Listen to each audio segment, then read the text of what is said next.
Qu'est-ce que vous faites, Paul? Vous êtes fou? Ben, j'ai soif, mais... Il faut pas boire. Surtout cette saloperie. Vous me faites mal. Vous n'auriez pas dû bouger. Alors, restez tranquille maintenant.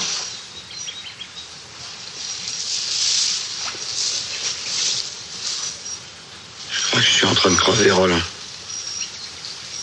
Vous avez perdu beaucoup de sang, vous êtes affaibli. Écoutez, Paul. Il faut absolument que j'aille voir ce qui se passe. C'est bon.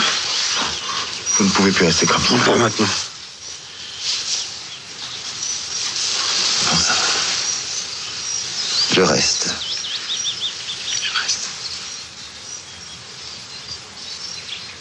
Vous endormez pas, Paul? Vous prendriez froid.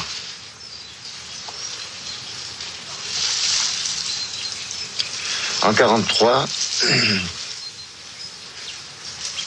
j'étais au maquis et un jour on nous a demandé d'aller arrêter une bonne femme qui avait dénoncé des copains à la milice. On est parti à 3 et quand elle nous a vu arriver, elle s'est enfuie. Elle n'était pas toute jeune, mais elle nous a fait cavaler toute la journée. Impossible de mettre la main dessus. Enfin, sur le soir, on a réussi à la coincer dans un petit chemin. Elle était là, complètement exténuée, vidée, sans force. Elle avait fait ce qu'elle avait cru devoir faire. Quand elle a parlé, ça a été pour nous demander de l'achever. Eh bien, on a tiré dessus tous les 3. Une balle chacun, ensemble. Ensemble. C'était important. Parce que ça, c'est plus difficile.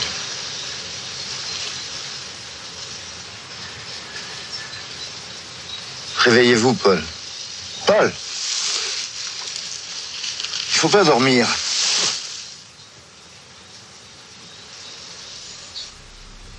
À cause du froid. Tony, Ouais. t'as vu ça? Il se passe la même chose dans le film. Ah, t'inquiète, c'est de la merde ce film. J'ai l'impression qu'il y a quelque chose d'important.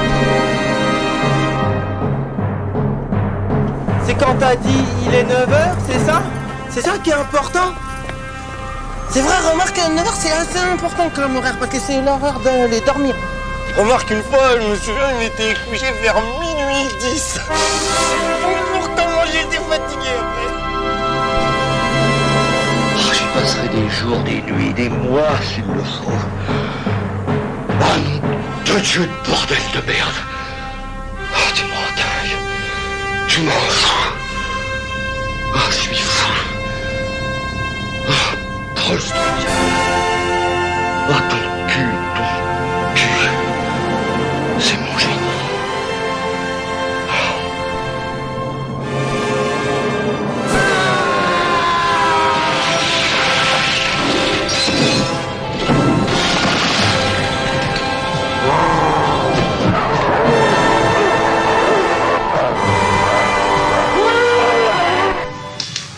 Et dites-vous bien que tout ce que nous dirons a de fortes chances d'être cru. Nous ne sommes pas des gens facilement soupçonnables.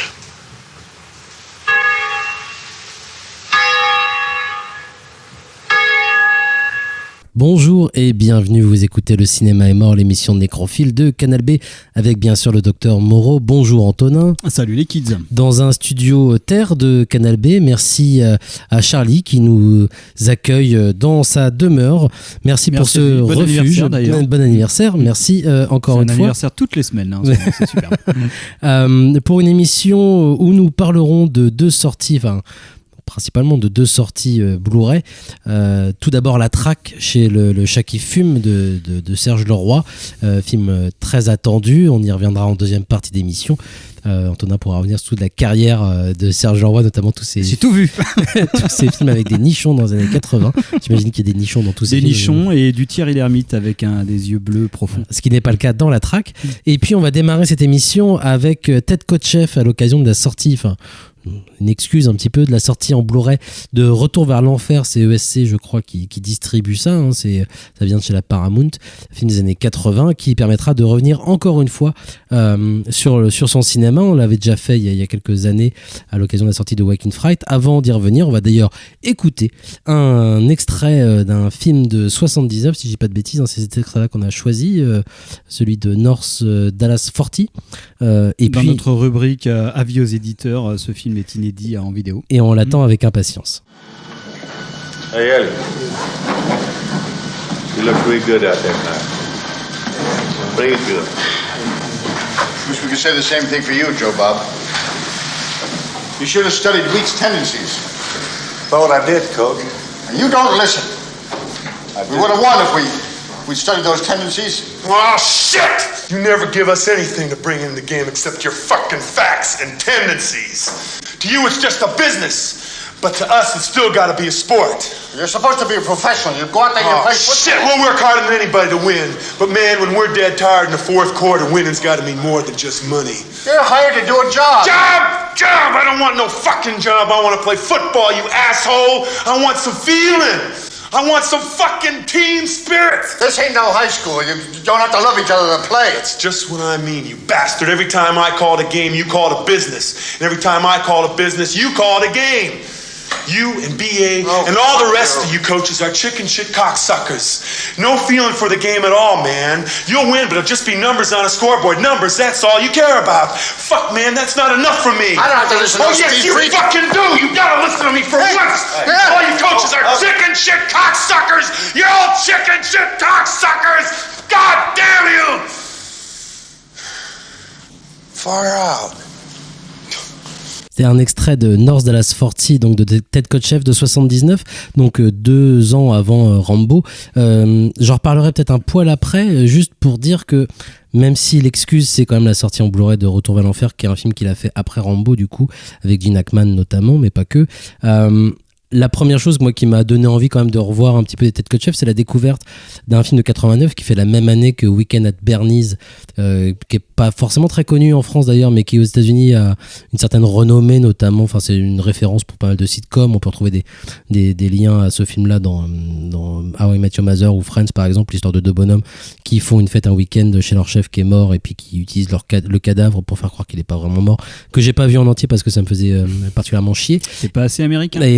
Et en 89, donc, et la même année, il faisait un film qui s'appelle Winter People avec Kurt Russell et Kelly McGillis, qui pour le coup m'avait beaucoup plus intrigué parce qu'il y avait ce rapport que j'avais déjà un petit peu trouvé dans les précédents films que j'avais vus, notamment Rambo ou Waking Fright, dont on avait parlé donc à l'occasion de la ressortie en Blu-ray de Waking Fright, hein, je rappelle, c'est chez l'Arabien. Hein, c'est chez l'Arabia, ouais. Voilà, ouais. Il faut rappeler que ça va nous rapprocher un peu de la traque, mais là, on est un peu dans le même style de film, c'est-à-dire des diamants noirs absolument radicaux. Voilà. Et Waking Fright est un chef-d'œuvre qui est longtemps resté oublié et qui a réapparu il y a quelques années, mais il y a très peu de temps. C'est ça, dans les années 2012-2013, je crois, vraiment, il a été restauré. On avait fait une émission dessus, donc j'invite les gens à la réécouter. Une émission pendant laquelle on avait répété d'ailleurs à quel point Rambo, fallait pas oublier que c'était un grand film aussi, hein, une espèce de frontière justement entre les années 70 et 80, et que c'était pas un espèce juste d'action movie comme les gens continuent de penser que voilà. Il faut vraiment répéter encore une fois que Rambo, c'est vraiment merveilleux. Bref, pendant le confinement, parmi ces films dont on a déjà parlé, que j'ai revus alors qu'ils n'avaient aucun rapport avec l'émission qu'on préparait, j'ai vu Winter People, malgré tous les défauts, les trucs qui font que ce n'est pas un grand film. Il y avait quand même là-dedans quelque chose qui m'intriguait vachement. C'était sans doute ce rapport justement à la communauté. Ça raconte dans les années 30 l'histoire d'un horloger perdu. Alors c'est, je sais plus dans quelle région des États-Unis, mais en tout cas une région où il fait froid, où les gens sont isolés et qui va introduire une communauté, voilà, et il cherchait sa place en tout cas. On y retrouve notamment une grande scène de chasse à l'ours, ce qui aussi m'intriguait vachement. Et il y avait un petit côté à la fois à quelque part entre John Milius et John Ford qui me plaisait vachement, alors sans forcément toutes les forces de mise en scène de l'un ou de l'autre, ou la folie de l'un ou de l'autre, mais il y avait quelque chose en tout cas qui m'intriguait, et c'est vrai que j'ai repensé notamment à North Dallas 40, qui est considéré par beaucoup comme l'un des plus grands films qui a été fait sur le football américain, et donc l'un des plus grands films sur le sport en général, hein, j'imagine, avec Nick Nolte qui souffre sa mère, qui a très très mal, et qui offre son lot quand même de scènes dantesques, et notamment sa scène d'introduction justement où Nick Nolte se réveille en ayant mal comme c'est pas permis le lendemain d'un match de football, et qui est dérangé dans son bain par ses amis chasseurs hein, qui tirent dans son plafond et l'invitent justement à une partie de chasse encore une fois. Je me suis replongé un petit peu dans sa filmo quand même qui m'intéressait. Et on parlait dernièrement d'ailleurs de cette génération qui a démarré à la télévision, et Ted Kotcheff en fait entre guillemets partie, sauf que lui il démarre à la télévision canadienne dans les années début des années 60 je crois, télévision canadienne qui, comme l'industrie du cinéma là-bas, est quasiment inexistante, mais qui lui le dit très très bien. Il y a une interview qui est disponible sur YouTube que je conseille à tout le monde, où il parle vraiment, voilà, son école ça a été la télévision, où là pour le coup il a fait tous les genres possibles. C'était là aussi du travail en direct à la télévision. Il est parti très tôt par contre lui en Angleterre pour pouvoir bosser. Il fait quelques films là-bas, c'est comme ça qu'il se retrouvera d'ailleurs à pouvoir faire le Wake in Fright dont on a tant parlé donc il y a quelques années. Et puis il va aller aux États-Unis, et sa carrière américaine dans les années 70 et au début des années 80 qui est complètement oublié, qui est assez difficile à voir encore aujourd'hui. Je voulais juste lancer un petit truc dessus, parce que c'est vrai que tu disais appel aux éditeurs, c'est vrai, c'est très très vrai. Il y a quelques pépites quand même qui ont totalement disparu, qui sont assez difficiles à trouver. Alors encore une fois, ce North Dallas 40 vaut vraiment le coup. Et puis la même année que Rambo, il fait un autre film qui est très très particulier et qui m'a vraiment plu, c'est Split Image. Je sais même plus c'est quoi le titre qu'ils avaient trouvé en français, qui est sorti juste avant ou juste après Rambo d'ailleurs, que lui il tourne à peu près au même moment avec James Wood, qu'il a tourné avant d'ailleurs. C'est pour ça qu'il a repris Brian Dennehy pour jouer le shérif dans Rambo, qui raconte l'histoire d'un jeune gymnaste qui se fait embrigader dans une secte et laver le cerveau un peu par le gourou de cette secte, qui est joué par Peter Fonda, qui est parfait d'ailleurs dans le rôle d'un gourou en blanc, un peu pas raélien parce qu'il parle pas de messages extraterrestres, mais on n'est pas très loin quand même. Et son père, donc à ce gymnaste Brian Dennehy, va engager un espèce de chasseur de primes, James Woods, pour aller le kidnapper et lui délaver le cerveau. Et là on se retrouve dans un mélange entre Dressé pour tuer et L'Exorciste, qui est vraiment assez fascinant, ce qui permet d'ailleurs de voir James Wood cracher à la gueule de Brian Dennehy et ça vaut son pesant de cacahuètes. On écoutera un morceau tout à l'heure. Et c'est un film qui, très bizarrement, alors j'ai trouvé des traces quand même de gens qui en parlent, notamment dans le hors série Man Movies qui était consacré à Rambo il y a quelques années, où il y avait une petite page sur la carrière de Ted Kotcheff. C'était sympa quand même de lui laisser une petite page, et qui revenait sur le fait qu'en effet il fallait pas oublier ces quelques films là, mais qui sont assez difficilement trouvables quand même, et c'est bien dommage. Donc encore une fois, un petit appel aux éditeurs qui font un travail intéressant pour foutre le nez là-dedans. Et je me permets donc de finir, parce qu'on va essayer de passer du temps sur Serge Leroy, sur ce Retour vers l'enfer qui m'intéresse quand même un minimum. Donc c'est un film post-Rambo qui là encore parle du Vietnam, qui est loin d'être à la hauteur de ce que peut être Rambo, que ça soit en termes de mise en scène ou de discours d'ailleurs sur les vétérans eux-mêmes et sur le mal, et puis sur ce que ça peut provoquer aux spectateurs d'ailleurs. On est très très très loin, hein. C'est la première production de John Milius, ce qui donne quand même un petit peu envie de foutre les pieds dans ce film, hein. Milius qui s'est investi un minimum, qui a apporté ses propres consultants en armes notamment, hein, sur le film, sur le film. C'est-à-dire lui-même peut-être. Ouais. Non, il avait un copain qui était encore plus calé que lui, qui est allé dessus, quoi. Il y a des vrais vétérans qui aident à l'écriture. Il se passe des choses quand même d'intéressantes autour du film, avec Gene Hackman dans le rôle principal. Donc on garde une trace quand même toujours, et c'est ça qui me plaisait aussi, toujours des années 70 et de cette espèce de mélancolie. Ted Kotcheff, quand il fait des films encore à cette époque-là, on est en 82, 83 je crois à ce moment-là. On n'est pas encore dans le cinéma d'action américain, malgré le succès de Rambo, et encore une fois c'est pas le film d'action décérébré que les gens ont en tête. On est encore à mi-chemin entre justement ce cinéma des années 70 mélancolique avec des anti-héros, des choses comme ça. Et justement, ce cinéma d'action qui arrive dans pas très longtemps, hein, Portée disparue avec Chuck Norris, c'est 1 an ou 2 justement après Retour vers l'enfer et Rambo. Et puis arriveront d'autres choses de ce genre, bien évidemment. Hein, ça va devenir une grosse exploitation quand même aux États-Unis et ailleurs. Et Retour vers l'enfer représente très très bien justement cet entre-deux. C'est-à-dire que Rambo, même si Rambo déjà était entre guillemets un entre-deux, Retour à l'enfer pousse le truc réussi un peu pour le coup. Bah ouais, réussi, mais pousse le truc un peu plus de façon caricaturale presque. C'est-à-dire qu'on a une première partie où vraiment justement on va laisser la place aux déambulations d'un personnage, Gene Hackman, qui a perdu son fils, est porté disparu au Vietnam. Il veut le retrouver, il va passer du temps à essayer de convaincre les autorités d'aller faire des missions là-bas. Visiblement serait basé, c'est d'ailleurs l'histoire sur une vraie mission, hein, soi-disant financée par Clint Eastwood en partie. Je sais pas d'où sortent ces informations, mais je les ai lues sur internet. Donc c'est vrai.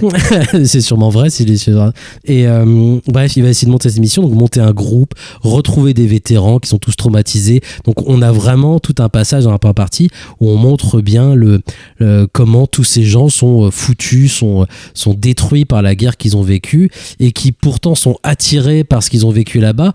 Et il y a des choses vraiment intéressantes, c'est-à-dire sur papier comme ça, il y a vraiment beaucoup de choses intéressantes. Une première partie comme ça qui est plutôt chouette, et puis une deuxième partie qui est dans le pur cinéma d'action où on va tout faire péter, où ça va tirer, il y aura des morts, il y aura des explosions. On a l'impression d'être face à Rambo 2.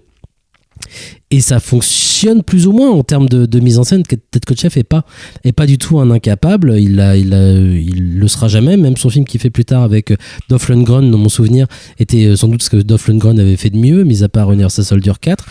Mais voilà, ça sera jamais à la hauteur de Rambo. Mais c'est un chaînon manquant. On parlera tout à l'heure, je pense, de ce territoire inexploré qu'est le cinéma français des années 70.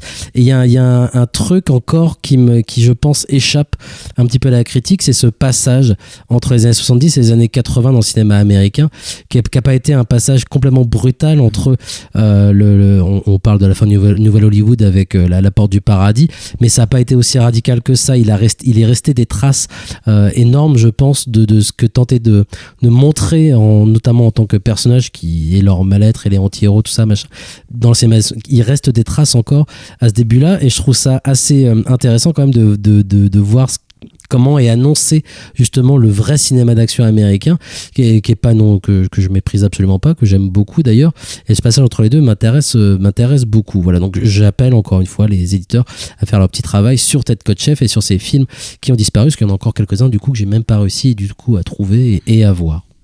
Oui, après juste pour rajouter un truc, je trouve ça très juste en fait, en tout cas ce côté hyper ambivalent qu'il peut y avoir chez lui, parce qu'effectivement c'est vrai que dans ses plus grandes réussites, notamment Waking Fright, t'as vraiment une facilité chez Kotcheff pour faire vivre ou exister à l'écran une sorte d'écosystème, enfin en tout cas un groupe dans lequel va devoir s'intégrer ou se désintégrer souvent son personnage principal.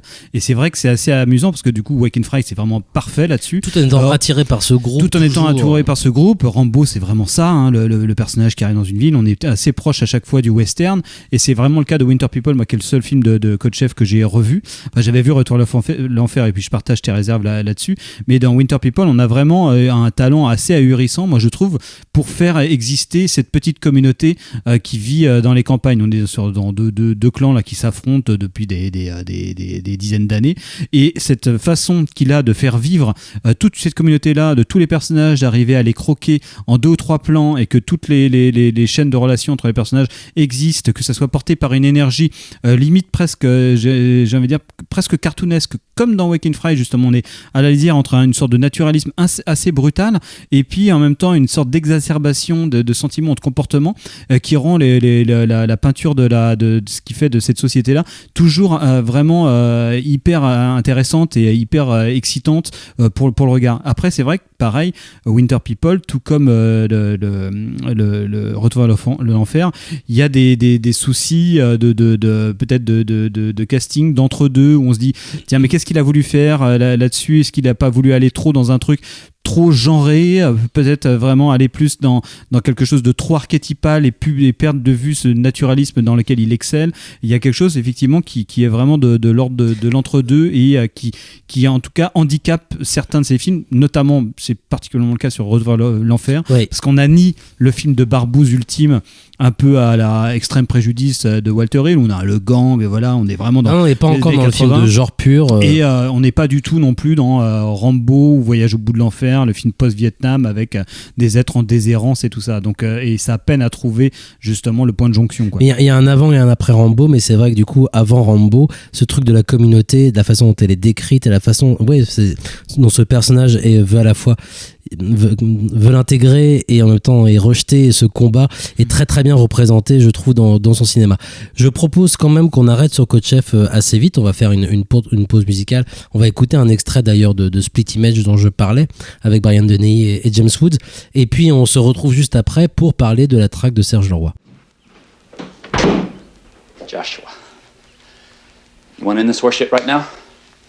You just give me 3 minutes and you listen to me. I mean, really listen. And you can walk out of that room either way. You have my word. And I have never welched on a deal in my life. You're right. He spends his life kissing the asses of rich clients. You're right. He lives for greed. He is death in life itself. So fuck him. Fuck your father. He's dirt. Dirt!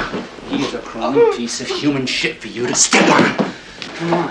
I am saving you from the man who paid to have you tortured. Now step on him. Step on him.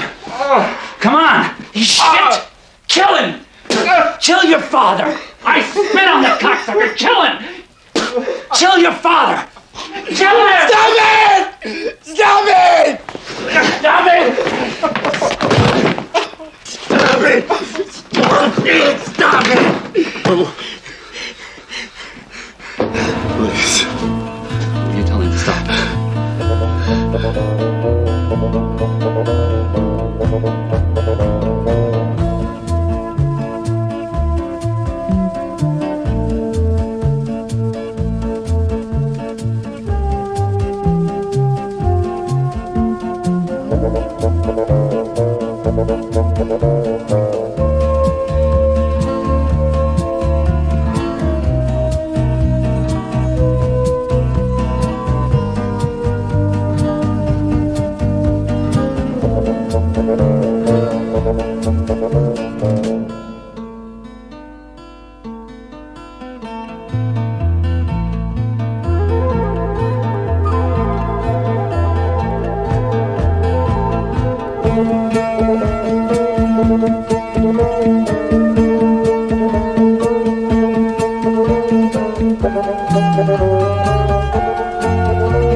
J'ai bien failli me prendre les pieds là-dedans.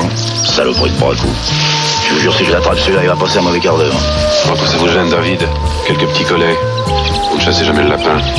Non, mais la propriété, c'est la propriété, que ce soit des lapins ou autre chose.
Occupe-toi des clébards, mon roi. On fait manger quelque chose.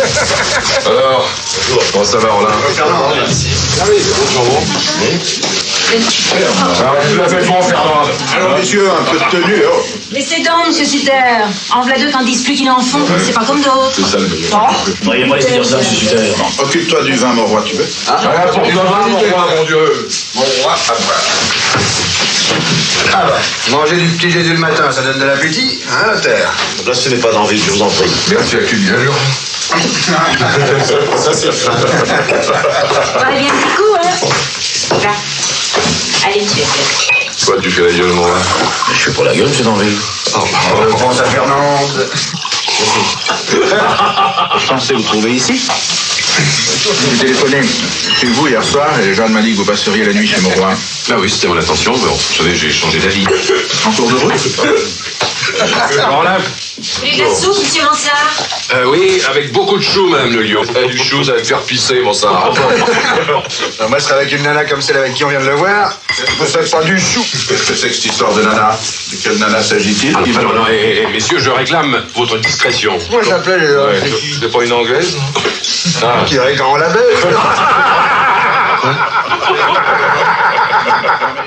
C'était donc dans cette pause un extrait tout d'abord de Split Image de Ted Kotcheff et puis un extrait de la bande originale de Joaquin Phoenix et à l'instant un extrait absolument grandiose de la track de Serge Leroy qui sort enfin en Blu-ray et 4K UHD dans une édition assez exemplaire quand même chez le Chat qui fume. Sachant que c'est vraiment l'Arlésienne du DVD avec peut-être La maman et la putain de Jean Eustache. C'est le film que tous les fans, en tout cas de support physique, attendent depuis très longtemps. Ouais. Oui, alors on comptait revenir un peu là-dessus d'ailleurs pour démarrer. À savoir que nous, on a découvert ce film. Enfin, moi, je l'ai découvert grâce à toi. Hein, c'est toi qui m'en as parlé. Il y a au moins une quinzaine d'années, voire peut-être plus d'ailleurs. Ça devait être, comme tu me le disais, en antenne à l'époque de la sortie de Calvaire, en tout cas. Donc c'est vrai que ça date un petit peu. Tu y reviendras peut-être. Calvaire de Fabrice Duvels. Voilà. Et c'est vrai qu'on l'avait découvert, comme tout le monde d'ailleurs, hein, dans une copie assez dégueulasse, hein, qui malgré tout avait fait grand effet, visiblement pas qu'à nous, puisque quand l'annonce a été faite enfin de la sortie en version restaurée de ce film, on a vu toute une niche, en tout cas une grosse niche, ouais, de cinéphiles s'impatienter énormément en effet de la réception du colis pour revoir cet objet. Et j'avoue avoir eu moi une certaine peur quand même de revoir ça. Je l'avais pas vu depuis très très longtemps. J'en gardais un très bon souvenir, une sorte de choc quand même cinématographique, parce que dans le cinéma français, en effet, ça détonnait. Ça ressemblait pas à ce qu'on avait l'habitude de voir, d'autant plus avec le casting que ça peut avoir. On y reviendra hein, sans doute, mais c'est vrai que il y avait tout de la surprise dans la découverte de cet objet. Après, il faut le dire, c'est que quand on parlait de ça à qui que ce soit, ça éveille tout de suite la curiosité, parce que quand on dit t'as envie de voir un survival avec Jean-Pierre Mariel, t'as envie de voir un Rape and Revenge avec Michael Lansdale, bah voilà, la traque de Serge Leroy. Et en général, il y a beaucoup de chances pour que personne, absolument personne, n'ait entendu parler de ce film. Et effectivement, il existe. Ouais. Et donc, la grande inquiétude, c'était en effet, qu'est-ce qu'il en reste? Moi, je l'avais pas revu hein, depuis, je pense, une quinzaine d'années justement. Grande inquiétude à revoir cet objet. La joie entre guillemets, parce que c'est vraiment pas le mot que j'emploierais face à ce genre de film, mais a été très grande quand j'ai découvert notamment la qualité de la copie, et que la qualité de cette copie n'entachait en rien, au contraire d'ailleurs, la qualité du film, et que c'était pas dû à une hallucination collective, un vieux souvenir de la part d'un peu tout le monde, hein, tous les gens qui avaient découvert ça il y a longtemps, de se dire tiens, c'est juste une rareté, c'est un film un peu bizarre, ça vaut le coup. Non, on a affaire à un film complètement brillant. Complètement. En fait. Moi, j'ai rapproché ça. Je rapprocherais ça aussi d'un autre film qu'on avait découvert aussi de façon un peu souterraine, mais là pour le coup par support physique, c'est le Schizophrénia de Gérard Carle, oui, qui est pareil, un film qui s'est longtemps passé sous le manteau et dans des versions VHS un peu moisies, et que j'avais un peu peur de découvrir en version HD quand Carlotta l'a ressorti. Et pareillement, je m'étais dit non, en fait, finalement, ce film, de toute façon, même en version HD, il est bien. Ça peut paraître paradoxal, mais effectivement, on est sur une catégorie de films qui sont tellement qui véhiculent un sentiment de crasseté tellement énorme qu'on se dit que finalement finalement peut-être que ce sentiment-là est dû aussi à la façon dont on a de les voir et surtout dans la copie dont on a de les voir. Et c'est vrai que ça peut arriver que certains grands classiques du cinéma, particulièrement des années 80, du cinéma un peu crado, du slasher et tout ça, pâtissent quelque part des transferts haute définition, d'avoir une bonne copie, parce que finalement l'expérience de le voir dans une qualité assez approximative contribuait beaucoup à l'expérience. Et c'est vrai que fantasme même à ce que tu t'imagines. Complètement, ça correspondait, ça crée vraiment une sorte de mythologie autour du truc. Et effectivement, Schizophrénia, tout comme la track, le voir en HD, on se dit ouais, en fait le film il est hyper beau. C'est pas n'importe qui à la photo aussi, hein, c'est pas particulièrement de toute façon la photographie qui pâtit des copies dégueulasses. La mise en scène, on va dire, reste intacte, mais la photographie est dégueulasse. Là, c'est Claude Renoir à la photo, c'est le neveu de Jean, c'est un chef-op de qualité qui a bossé aussi bien pour son tonton Jean Renoir que pour Henri Verneuil, ou même il a fait un James Bond, je crois. Voilà, c'est un très grand chef-op, et on n'est pas dans une photo m'as-tu vu, mais clairement là le travail qu'a fait le chat qui fume, en tout cas sur la restauration a priori très soigneuse, c'est-à-dire image par image, qui est très important sur une image avec pas mal de grains, ou en tout cas qui n'est qui est une image plutôt granuleuse, qui est hyper important de faire très soigneusement. Là j'ai l'impression de voir vraiment un monument. C'est superbe, la copie est vraiment superbe, c'est un plaisir en tout cas de voir ce travail là, même si le film tu le comparais à Schizophrénia, même si l'expérience est pas exactement la même, ça reste un film qui est particulièrement malaisant quand même. Complètement. Après, je pense que c'est vraiment c'est pareil quand on parlait de ce film là, c'est je disais, on peut dire, t'as envie de voir un Rape and Revenge ou un Survival avec Jean-Pierre Mariel, t'as envie de voir un slasher parfumé à la vinasse, t'as envie de voir un truc, le Survival Patériette, c'était un petit peu ce truc-là, parce qu'on est vraiment dans quelque chose, et c'est en ça, moi, qui me paraît la profonde originalité du film, c'est que c'est un film qui est profondément français, dans le sens où on est vraiment, par son casting, il faut énumérer un peu tous les acteurs, c'est incroyable, il y a Philippe Léotard, il y a Jean-Pierre Mariel, il y a Michael Lonsdal, on a Paul Cruchet, on a Jean-Luc Bideau, Jean-Luc Bideau évidemment, et donc on a que des acteurs qui sont très ancrés dans un cinéma très français. Des visages que tout le monde connaît, qui sont populaires. On a évidemment le personnage féminin incarné par Mimsy Farmer, qui est une actrice qui a une carrière hyper étonnante, mais qui justement est passée par Dario Argento, a fait La Route de Salina, dont on parlait il y a quelques mois, le film très bizarre de Georges Lautner, qui a fait Barbet aussi Schroeder, Mort et la vallée de Barbet Schroeder, donc qui apparaît comme une sorte d'élément hétérogène là-dedans. Mais ce que j'ai envie de dire, c'est que ça me paraît très français, et ça me paraît assez important de le signaler, parce que beaucoup le cinéma de genre français, on sait que c'est toujours une très grande problématique. Il y a évidemment des très très grands films de genre français, et particulièrement dans les années 70, toujours il y en a régulièrement, mais moi j'ai toujours eu l'impression, et même quand on regarde des films des années 40 ou 30, que le cinéma de genre français, il est très sous influence américaine, c'est-à-dire que même quand on voit Touchez pas au Grisby, des trucs comme ça, on sent que c'est le cinéma français qui essaye de concurrencer le cinéma américain. Là, dans la track, pas du tout. En fait, j'ai l'impression que on est dans quelque chose qui est, on peut citer que c'est un survival, on peut citer que c'est un Rape and Revenge. Déjà, en gros, c'est un peu faux, parce que le Rape and Revenge, en gros, ça dure 5 minutes dans le film. Le survival, vu qu'on n'est pas du tout du point de vue de la victime, quasiment pas, on n'est pas du tout là-dedans, mais il n'empêche que c'est ce qu'on retient du film. Mais par contre, on est dans quelque chose de très français, donc qu'on remarque évidemment par son casting, et aussi par ce côté très jouisseur et ripailleur, rabelaisien, qui est très français. Et c'est amusant de se dire, et c'est vrai qu'on parlait tout à l'heure que c'est vraiment le continent oublié, le cinéma français, on va dire milieu de gamme et bas de gamme des années 70, parce qu'effectivement il y a plein de films des années 70. Claude Sautet, c'est-à-dire qu'on en est loin, c'est-à-dire que c'est encore le truc en dessous qui complètement, que t'imagines fait avec des, c'est pas le cas je pense pour la track, mais avec des bouts de péloche presque. Ouais, c'est ça, c'est que c'est tout le cinéma, c'est pas du cinéma d'exploitation, le terme n'est pas bon, mais il y a beaucoup de films français et beaucoup de très bons auteurs de cinéma de genre français. Je pense à Alain Jessois aussi, et Serge Leroy en fait partie. On pourrait mettre des Joël Seria un peu là-dedans aussi, des gens qui n'ont pas la notoriété qu'ils méritent. Et c'est vrai que Leroy, par exemple, Serge Leroy, c'est un auteur, moi j'ai absolument aucune info sur lui. C'est quelqu'un, on le tape son nom sur internet, il y a zéro info. Alors du coup, il y a ses films qui sont assez peu édités. Celui-là vient de l'être. Légitime violence avec Claude Brasseur l'a été chez ESC. Beaucoup de ces films sont édités, mais très mal, des fois dans des copies pourries. Donc on peut voir un peu la quasi-intégralité de sa filmo, mais c'est quelqu'un sur lequel on a très peu d'infos, dont on sait qu'il vient du milieu de la cinéphilie un petit peu. C'est quelqu'un qui est pétri de références. Mais j'ai envie de dire, c'est quelqu'un qui n'a pas... Ces films affichent des têtes d'affiche quand même. C'est-à-dire qu'il tourne d'affiche. avec Delon, Brasseur, avec des... Oui, complètement. Il a tourné son deuxième, je crois, Les Passagers, c'est avec Jean-Louis Trintignant. Et voilà. Mais pour revenir un peu sur ce truc très français, moi, ce qui m'intéresse là-dedans, c'est que le film, il sort en 75. Alors déjà, c'est l'année 75. On se dit, ils ont dû se marrer en salle parce que c'est l'année de Dupont-la-Joie, d'Yves Boisset, qui est aussi un Rape and Revenge quelque part, en tout cas Yves Boisset qui pourrait rentrer en plus dans cette catégorie. Complètement. Même si on sent, de toute façon, Serge Leroy et Yves Boisset, il y a vraiment beaucoup de points communs, c'est-à-dire qu'ils partagent une même hargne politique, beaucoup moins prononcée chez Serge Leroy, mais on sent qu'on est sur un territoire de fans de la série noire qui veulent dire quelque chose sur leur pays via le cinéma de genre, en tout cas le cinéma policier, et une sorte de modestie aussi de mise en scène, c'est-à-dire qu'on n'est pas du tout dans une politique de cinéma de genre qui serait héritée de Jean-Pierre Melville, qui vise une sorte d'esthétique relativement voyante, très ascétique,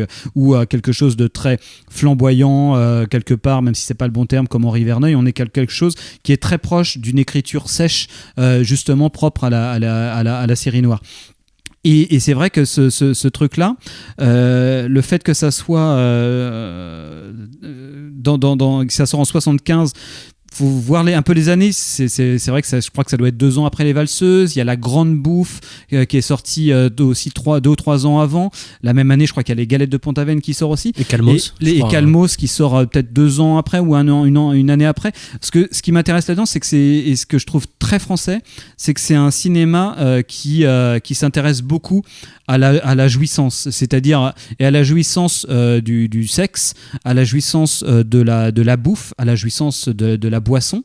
Et on sait très bien que voilà, tous ces acteurs que j'ai pu dire, Jean-Luc Bidault, il a fait après Et la tendresse bordel, tout le truc, la comédie de mœurs à la française, le côté très ripailleur français qui a fait un peu notre enfance, parce qu'au fur et à mesure des retransmissions télévision, on a été baigné dans ce truc-là. C'est un truc qui est un peu perdu quelque part, mais ce côté très ripailleur français, il est là. Et c'est aussi ce côté ripailleur très français, il s'incarne aussi, c'est-à-dire qu'à la fois on voit les gens baiser, manger, boire, mais aussi il y a ce côté très français, c'est qu'on en parle. Voilà, on le commente, on se dit on va reprendre un petit coup de pif, ce petit coup de pif il était bon, et hop, et puis tu l'as bien gondolé la rondouillarde, là, voilà, il va y avoir ce côté très à la fois dans l'action, mais surtout le plaisir, ça va être aussi d'en parler, et dans la track on est vraiment là-dedans, c'est ça va commencer, on a l'impression justement typiquement dans cette sorte de comédie un peu ripailleuse basée sur la jouissance. Clairement, au début du repas, effectivement, il y a une inquiétude, mais il y a aussi un très grand plaisir d'être à table avec ces mecs qui boivent du vin rouge, qui bouffent du jambon, de la vie, qui profitent de la vie. Il y a un côté on profite de la vie et on célèbre la vie en fait. Complètement. Et on devine que c'est complètement parce que c'est très très bien mis en scène, c'est très très bien monté aussi, que voilà, il y a vraiment baleine sous gravillon, que il y a une grosse inquiétude, mais il n'empêche que ça carbure à cette idée de la jouissance qui est très post-68. On sent que le cinéma s'est beaucoup posé la question. La Grande Bouffe en est une aussi, hein. C'est comment jouissez sans entrave. La Grande Bouffe, c'est un peu ça, on va jouir sans entrave jusqu'au point d'en mourir quelque part, et finalement on sent que ça irrigue, et que dans le bon cinéma de cette époque-là, la question de la jouissance est centrale, à la fois comme jouissance du spectacle de la jouissance, mais aussi comme inquiétude de la jouissance, c'est-à-dire attention, cette jouissance-là va nous mener à une sorte d'amoralité totale. Mais il y a le côté, enfin c'est le sentiment que j'ai avec la traque aussi, qui est expliqué plus tard dans le film, je crois, mais pulsion de vie, c'est-à-dire qu'on a affaire à des personnages qui pour beaucoup en tout cas ont fait différentes guerres. Ça peut être la Seconde Guerre mondiale, ça peut être l'Indochine. Les personnages en parlent au détour d'un dialogue. L'Algérie. Voilà, l'Algérie. Et oui, ils ont chacun en fait leur petite histoire grosso modo. Et t'as ce côté pulsion de vie en fait, et pulsion de vie étrange d'ailleurs qui apparaît dès le début, parce que il y a à la fois ça, on est pas tellement entre copains, on est entre bonhommes, parce que c'est pas forcément des copains d'ailleurs, on est entre bonhommes, on fait notre sortie chasse du dimanche matin, hein. On va profiter de ce moment-là, on va tirer sur une bête, on fait des concours, des paris, voilà, il y a beaucoup de choses qui s'accumulent sur justement des espèces de traditions françaises, et on va essayer d'en profiter au maximum, et en même temps, il il y a donc, comme je le disais, cette historique derrière de chaque personnage qui fait que tu sens qu'ils ont tous un vécu un peu dégueulasse. Ils ont tous vécu des trucs un peu dégueulasse, et même entre eux, quoi. Tu voilà, sens et que même entre eux, ils ont des trucs cracra, des secrets, des machins, où c'est des taiseux malgré tout, même si justement ils profitent de ce repas qu'on a pu entendre. C'est aussi une façon d'oublier les saloperies. Et ces trucs dégueulasses, ils en ont un mauvais souvenir, bien évidemment, mais on est quand même dans un milieu de chasseurs. C'est-à-dire qu'il y a un côté, comme on disait d'ailleurs tout à l'heure avec Coach Chef, ils y reviennent malgré tout, quoi. Il y a un côté attirance-répulsion, on va mélanger les deux, on va transformer cette répulsion, ce cauchemar, pour en faire pour l'exorciser un petit peu, qui est assez fascinante, mais qui met un malaise encore une fois, mais malgré tout ça rend les personnages attachants. Donc toi en tant que spectateur, justement tu as presque envie d'être à table avec eux et de bouffer du jambon et de boire un godet. C'est ça qui est très paradoxal. Enfin moi je pense que c'est pour ça que le film est si dur en fait, qu'il est assez radical là-dessus, dès que tu arrives vers la fin tu dis c'est insoutenable, parce que justement il arrive à ménager ce truc là. On aura peut-être la façon dont on a d'en parler, je pense, donner peut-être une fausse image du film en disant que c'est un film ripailleur et assez agréable à habiter, mais pas du tout. Mais sauf qu'il n'est pas agréable à habiter justement parce qu'il y a cette petite main tendue, ce petit truc que tu dis ah ouais c'est sympa, ce côté très français. Alors qu'en même temps ce groupe, et je pense que c'est vraiment un très grand film, et c'est pour ça que je voulais dire que c'était aussi un film profondément français, parce que c'est un film qui travaille complètement un truc plein de choses hyper françaises. C'est-à-dire qu'on est dans un groupe qui sont tous une sorte d'échantillon d'une société qui est très marquée par des marqueurs de classe. On va avoir vraiment l'aristocrate Michael Lonsdal, le propriétaire terrien, son métayer, on va avoir le notable, on va avoir le militaire, on va avoir non pas les prolos mais les petits chefs d'entreprise. On a une sorte de ce petit échantillon social. Il y a des jugements de valeur entre eux. Il y a des jugements de valeur entre eux, mais qui ne disent pas leur nom. Et en fait, il y a tout un usage du dialogue. C'est un film où ça parle finalement beaucoup, mais comme tous les survival, c'est-à-dire que plus on avance, moins ça parle, on a envie de dire.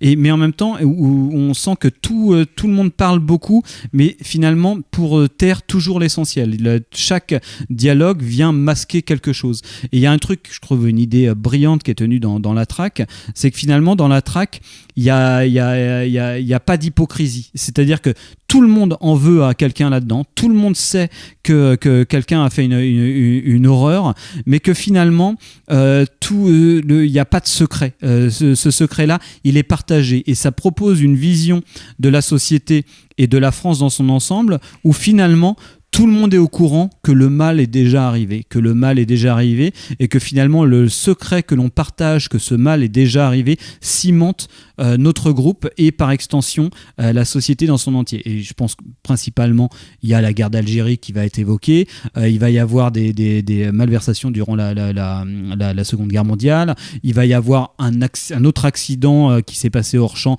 dont on va avoir quelques indices. Il y a des soucis politiques, il y a les collusions entre le pouvoir et l'argent à travers le personnage du conseiller municipal. Même si c'est ramené à une vision justement régionale, voire communale, très locale en effet, mais qui représente quelque chose en effet, quoi. C'est-à-dire le moindre petit détail qu'ils peuvent donner chacun sur telle ou telle histoire, en fait, a une résonance quelque part. Mais même, tu vois, je parlais des jeux, des paris. Il y a quelque chose qui représente en fait quelque chose de la société française, en effet, dans son ensemble, sans en avoir l'air. C'est ça qui est aussi quand même qui est très important, c'est qu'on n'a pas l'impression d'être face à un exposé ou un film dossier à aucun moment. Au contraire, on est entraîné, et c'est au détour d'un dialogue. Faut presque être attentif parfois, en fait, pour capter en fait justement la petite allusion à tel événement en fait. Ouais, complètement. Et je pense que tu as vraiment cette idée, le film, sans vouloir tout dévoiler, se termine dans un marécage, et tu as vraiment l'impression que tout le film il est dans un marécage, quoi, quelque part.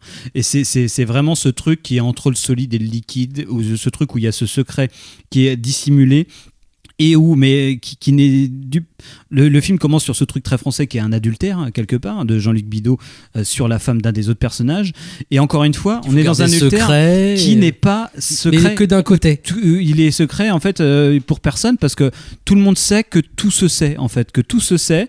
On partage ensemble le non-dit, ce côté, ce truc un petit peu obscur, ce truc vraiment encore une fois presque marécageux, où tout ce qui va cimenter le groupe, c'est finalement ce qui devrait les séparer quelque part. Ce qui cimente le groupe, c'est sa capacité à fermer sa gueule en fait sur ce qui ne va pas, quoi. enfin sur les choses qu'il faut garder cachées, on est capable de les garder cachées, quoi. Et c'est comme ça que le groupe va fonctionner et de sa capacité en fait à garder secret. C'est complètement ça. Et en fait, ça fonctionne sur tous les plans du film, que ce soit entre le métayer et son propriétaire qui pose des collets de lapin dans son domaine et qui dit que c'est pas lui, mais il sait très bien que son patron sait que c'est lui, mais en même temps, il y a tout ce côté où finalement, ce secret-là est aussi un instrument de pouvoir, des relations de pouvoir qui vont exister entre les différents personnages, des relations de pouvoir qui vont être héritées de situations de classe, mais des situations des situations aussi de savoir. Je sais quelque chose sur toi que tu n'as pas envie que je sache, je sais que tu le sais, et en même temps, voilà, ça ne sera pas dit. Et pourtant, voilà, ça parle beaucoup, les personnages parlent beaucoup, avec beaucoup de dialogues qui vont être à pas mal de sous-textes. Et finalement, cette personnage de la femme qui arrive là-dedans, qui est étrangère quand même. C'est une étrangère, voilà, qui va arriver. C'est aussi quelqu'un qui vient d'une autre catégorie socioprofessionnelle. Une étrangère et une femme. Une femme universitaire qui va arriver là-dedans et qui va être aussi, finalement, c'est terrible parce que si on veut résumer la structure du film, qui n'est pas la structure d'un survival, dans le sens où, encore une fois, on n'est pas du point de vue de la victime, on est du point de vue plutôt des bourreaux, c'est que le film il monte tous les personnages de façon un peu individuelle. On a une scène de groupe qui les cimente tous autour du repas, et à la fin ce groupe ça va s'atomiser. On sent qu'il va y avoir les tensions pendant le deuxième acte du film. Toutes les tensions entre les différents personnages vont être mises en avant, et on sent que ce groupe pourrait être au bord d'imploser. Et en fait, ce qui va les souder, c'est le meurtre, en fait, quoi. C'est le côté d'avoir un nouveau secret, un nouveau truc maléfique autour duquel se ressouder en tant que groupe. Encore que ça, c'est vraiment parce que là on arrive. J'ai l'impression que c'était très progressif. On a un groupe qui avance petit à petit. Leur mission, c'est en effet de cacher, c'est-à-dire d'avoir un nouveau secret, de faire en sorte que ce qui s'est passé ne soit pas divulgué. C'est ça leur mission. Et c'est vrai que au fur et à mesure, tu te dis, mais ils pourraient la flinguer justement assez vite. En fait, non, c'est pas ça leur but. Ils cherchent pas le mal pour le mal. Ils sont pas des sanguinaires. Ils ont peur pour ce qu'ils représentent. Justement, il y a un moment, il faut cacher, quoi. Et le meurtre n'apparaît qu'en dernière. Voilà, c'est la dernière possibilité vraiment avant d'arriver. Mais ils envisagent un peu toutes les possibilités. C'est un gros entonnoir. Et on pousse justement tout un groupe dans son retranchement, mais de façon très très simple. Moi, en revoyant le film, c'est ce qui est très inquiétant aussi, hein. C'est que tu as le sentiment que tout ça apparaît de façon assez naturelle, en fait. C'est-à-dire qu'ils vont en effet être poussés vers la mort, le crime, mais pour de façon organique, hein, je pense. Il y a quelque chose, oui, mais c'est ça. Mais toi, en tant que spectateur, tu t'es attaché un peu au personnage. Évidemment, avec ce groupe, avec ses acteurs, avec ses tronches, avec ses bons dialogues. Jean-Luc Bidault en parle dans les bonus. Et il y a une très bonne interview de Jean-Luc Bidault dans les bonus qui est proposée par Le Chat qui fume. On revient sur le fait qu'on était attaché quand même au dialogue, aux bons mots, grosso modo, hein. Il y avait quelque côté chose très ripailleur. Voilà, ripailleur. Et c'est vrai que c'est très. En fait, moi je pense que c'est très important. Enfin, c'est très important. En tout cas, ça. En tant que spectateur, quand tu vois ça, t'es attaché justement grâce à ça, en fait, et tu les suis, tu les accompagnes, et c'est ça qui est très malaisant, parce que tu es attaché à eux, alors que tu te rends compte au fur et à mesure qu'ils vont faire, tu le sais, qu'ils vont faire une connerie. Ça peut pas se finir correctement, c'est impossible en fait. Et ça, c'est vraiment génial, parce que je pense, et là on voit qu'il y a vraiment un très bon metteur en scène derrière. Après, je te donnerai peut-être un petit mot si on a encore du temps sur d'autres films. Mais ça serait bien, parce que qu'est-ce qu'il fait moi, c'est vrai que c'est le seul film que j'ai vu de Leroy, et je me suis posé la question, est-ce que la qualité du film était due à la qualité, parce que moi je sais que les images, la qualité du chef-op, ça m'a vraiment marqué. Je me suis dit qu'il y avait un travail de montage qui était absolument brillant, parce qu'il y a des jeux de regard, il y a des coupes qui sont vraiment brillantes. Je pense que c'est une scène qui a été construite au tournage, parce qu'il y a des mouvements des mouvements de caméra. Quand je dis mouvements de caméra, faut pas s'attendre à des plans séquences de fou, mais on sent que c'est chorégraphié. Justement, il y a quelque chose où tu n'as pas l'impression, comme tu le disais, c'est pas m'as-tu vu comme mise en scène. C'est juste qu'il y a quelque chose de brillant sur le tempo, et parfois ça me faisait penser presque, toute proportion gardée, mais à du Claude Sautet.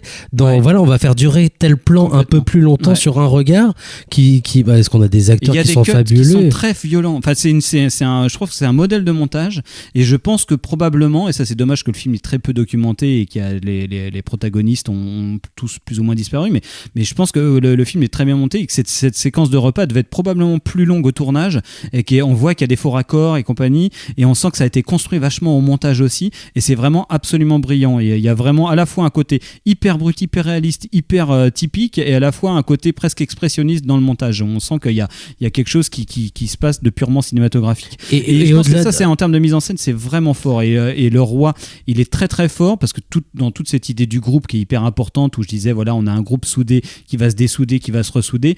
En termes de mise en scène, c'est très très bien traduit. Et il y a aussi ce côté de bascule de point de vue que je trouve hyper intéressante, où avoir des personnages qui sont hyper individualisés, hyper bien écrits, hyper bien croqués. Et en fait, il y a ce plan glaçant à la fin où on les voit de loin, plutôt du point de vue du personnage de la traquée, et où ils sont iconicisés, et on les voit comme des simples silhouettes où ils forment justement une sorte de groupe relativement compact.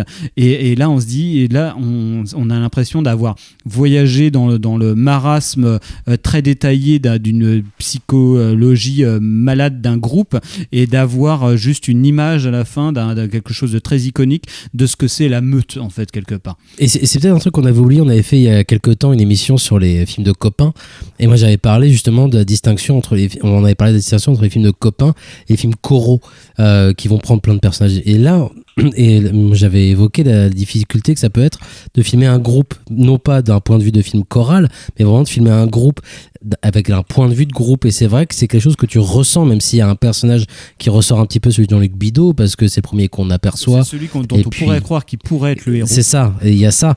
Donc c'est vrai qu'il utilise un petit peu ce personnage de Jean-Luc Bidault qui ressort un poil, mais sinon on est vraiment face à un film de groupe, quoi.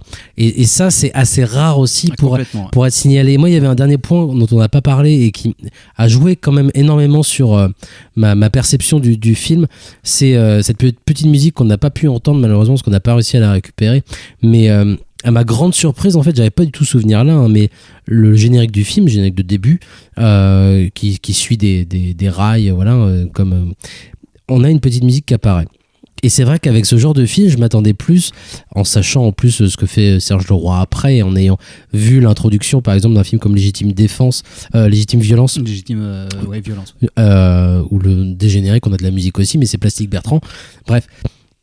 Là, l'introduction, on a une musique mélancolique au piano, un compositeur italien qui est plus qui est plus dans l'opéra, des choses comme ça. Et là, on a une musique mélancolique au piano qui démarre, avec ces images sur fond d'hiver, de fin d'automne en tout cas. Et ça m'a mis dans une ambiance très particulière, parce que j'avais déjà vu le film, je le connaissais, mais je me souvenais pas de cette musique-là, très mélancolique. Et c'est très étrange en fait de démarrer le film en le connaissant par cette petite musique en fait qui revient pas dans mon souvenir d'ailleurs après dans le film. Peut-être à la fin. Peut-être à la toute fin et encore. Mais c'était très étrange, ça m'a comme si il y avait déjà du regret dans ce qu'allait se passer. Ouais. Ouais, c'est un film qui de toute façon est hyper agréable et désagréable à habiter. Enfin, en tout cas, c'est vraiment pour moi un chef-d'œuvre de total, quoi. Et après, c'est vrai que du coup, ça donne envie de voir d'autres Leroy. Moi, j'en avais vu d'autres, mais pour parler un petit peu du reste de sa carrière, effectivement, tu as cité Légitime Violence, qui est son, en tout cas, le seul qui est sorti en Blu-ray, donc chez ESC, qui était sorti en même temps qu'un Condé de Yves Boisset, dont on n'avait pas parlé, on aurait dû, parce que un Condé de Yves Boisset, qui a été un film qui avait disparu un petit peu aussi, était enfin revenu, et ça vaut la peine. Et on en avait parlé hein. Dans une émission qu'on avait fait sur le Revenge Movie, mais c'est vrai que Légitime Violence, c'est pas vraiment mon préféré de Serge Leroy. C'est un film que je trouve tout à fait honorable, qui est écrit par Manchette. Il y a des scènes de dialogue assez incroyables. Il y a quelques talents de mise. Je l'ai pas revu depuis quelques années, mais c'est un film que j'aime plutôt, mais sans être gêné. Par contre, j'ai découvert un film qui est sorti, mais mal sorti, il me semble, en vidéo, qui est Les Passagers, qui est un film avec Jean-Louis Trintignant et Bernard Fresson, et qui est une sorte de road movie où Jean-Louis Trintignant va chercher le fils de sa nouvelle femme en Italie et doit remonter jusqu'en France dans sa bagnole, et il va être poursuivi par un gros camion noir qui est conduit par Bernard Fresson, qui joue un psychopathe. Et c'est une sorte de variation on va dire, En tout cas, le film est vendu comme ça, mais ça me fait un peu de la peine de le revendre comme ça, parce que je pense que le film vaut mieux que ça, mais de variations de duel de Spielberg, de la petite voiture, des gens du commun qui sont poursuivis par une sorte de truc un peu abstrait, parce que finalement c'est pas le cas. On a aussi, le film est écrit en montage parallèle avec Bernard Fresson qui a son dialogue imaginaire avec la femme avec Mireille d'Arc, dont c'est pour ça qu'il entame une track, et c'est un film qui est vraiment brillant, qui est aussi porté par une musique assez géniale, parce que dans ses premiers films finalement il a un goût pour une musique qui est pas tout à fait, qui est un peu à contre-courant par rapport au genre dans lequel il s'exerce, et c'est un film tout à fait réussi et qui fait partie aussi de tous ces films avec Jean-Louis Trintignant des années 70. On avait parlé, il me semble, de L'Agression de Gérard Pires, qui est un film que je trouve incroyable. Jean-Louis Trintignant et Claude Brasseur dans un petit rôle, et Catherine Deneuve aussi, une sorte de revenge movie, si je me rappelle bien, en tout cas une sorte de track, et Jean-Louis Trintignant est imparable, c'est le moment où il tournait dans des trucs italiens pas possibles, genre Le Grand Silence, où il avait une carrière complètement éclatée, de passer des très grands films avec des grands auteurs à des trucs complètement obscurs, et il est impeccable dans tous les films, et ce film-là est très très réussi, il est hyper émouvant, c'est un scénario de Christopher Frank, et c'est vraiment, ça a été une vraie découverte ce film-là, et j'aimerais bien le voir dans une bonne qualité, ce qui à mon avis n'arrivera probablement jamais, mais il y a des rips un peu pourris qui traînent sur le net, et c'est vraiment un bon film. Et en même temps, il y a aussi, on y retrouve une des qualités de mise en scène de Leroy, je pense, c'est vraiment aussi une attention au lieu, parce qu'on en a peut-être pas assez parlé, mais dans la track il y a une vraie attention au lieu, ce qui fait aussi un film que je trouve profondément français, dans le sens où il n'invente pas un espace imaginaire qui serait plutôt proche du cinéma américain plutôt que d'un truc très français. Là, c'est tourné en Sologne, et il y a vraiment une utilisation dramaturgique de ce qu'est un corps de ferme, de ce qu'est une ruine de corps de ferme, ce qu'est un tunnel de train en campagne, de ce qu'est un marécage, de ce qu'est une campagne française. Vraiment, tout ce truc-là, de le transformer par la fiction. Et dans Les Passagers, dans tout ce road movie qui passe de l'Italie à la France, il y a une science du lieu de tournage qui est assez folle. Il y a notamment une scène de course-poursuite dans les petites routes alpines de la frontière entre l'Italie et la France, qui est absolument hyper spectaculaire, et qui j'ai envie de dire, capitalise enfin sur le territoire français qui est sous-exploité cinématographiquement. Et je trouve qu'il en fait vraiment beaucoup avec très peu. Mais comme on le disait, voilà, il y a tout un territoire qui nous semble en tout cas encore très inexploré du cinéma français dans les années 70, et je pense encore courant 80, même si dans le courant 80, et Serge Loiron est peut-être la preuve aussi, il y a une tendance vers le polar qui était pas forcément toujours bienvenue, même si c'est une transformation du polar, parce que c'est vrai que les polars, là, même la track, on pourrait le mettre dans cette sorte de oui, mais voilà, il y a une transformation du polar, le polar des années 80 en France, c'est quelque chose d'assez particulier. Après, je sais qu'il y a des textes un peu là-dessus quand même, il y a même un livre sur le cinéma policier français qui est sorti par François Guérif, mais c'est quelque chose de particulier, mais tout ce qui déroge un petit peu justement à ce genre du polar avant, comme la track peut l'être, il y a beaucoup de choses encore à redécouvrir, et ou en tout cas à remettre en avant. Complètement. Je pense que de toute façon c'est vraiment le grand territoire à explorer pour la critique de cinéma, pour les cinéphiles, c'est ça, parce qu'effectivement on parle là de films qui sont pas très connus, mais je pense que c'est même le cas de grands films populaires français, et notamment d'Henri Verneuil, auquel un jour on consacrera probablement une émission, mais qui est effectivement quelqu'un, d'ailleurs le cinéaste qui a fait le plus d'entrées dans toute l'histoire du cinéma français, mais qui reste à mon avis, pour quelqu'un qui a 20 ans, qui s'intéresse au cinéma aujourd'hui, sûrement quelqu'un qui n'a absolument aucune existence. Et nous, on le connaît peut-être parce qu'on a vu beaucoup de ces films à la télé, mais ces films ne passent plus à la télé, et de toute façon, s'ils passaient, les plus jeunes ne regardent pas la télé. Donc de toute façon, c'est quelqu'un qui n'existe plus. Je pense que tout ce cinéma-là, qu'on va dire, à défaut de trouver un autre mot, populaire, n'existe pas dans la cinéphilie contemporaine, quoi. Il est temps malheureusement de se quitter. Alors je rappelle que la track est sortie dans une très belle édition où il n'y a rien à redire, parce que même les bonus qui sont peut-être peu nombreux mais amplement suffisants sont parfaits. Donc là, une copie exceptionnelle. La track chez Le Chat qui Fume, qui visiblement est en rupture de stock, mais on peut espérer que quelques exemplaires soient remis en vente bientôt. Je sais que le Chat qui fume essaye de travailler aussi sur ce patrimoine français des années 70. Et puis Retour vers l'enfer de Ted Kotcheff dont on parlait en début d'émission, lui sorti chez ESC. Il est temps de se quitter. On se quittera d'ailleurs avec un extrait, si je dis pas de bêtises, de Les Passagers. Vous pouvez retrouver cette émission bien évidemment sur le site de Canal B en podcast et puis des liens sur les réseaux sociaux pour l'écouter où vous voulez, quand vous voulez. Merci à vous de nous avoir écoutés. Merci Antonin d'avoir participé à cette émission. Merci encore une fois Charlie de nous avoir accueillis pour l'enregistrer. À très bientôt. Ciao. Des bisous.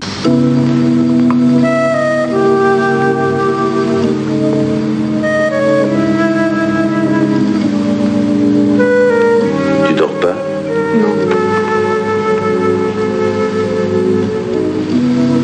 J'aurais pas dû lui en parler à un moment. De quoi? Du type qui nous suit. De toute manière, c'est peut-être pas un type, c'est peut-être une femme. Puis ça n'a pas d'importance. Je voulais pas l'inquiéter, c'est tout. Qu'est-ce que t'as? Je pense à ce que tu viens de dire. C'était peut-être une femme. Une blonde avec des gros nichons.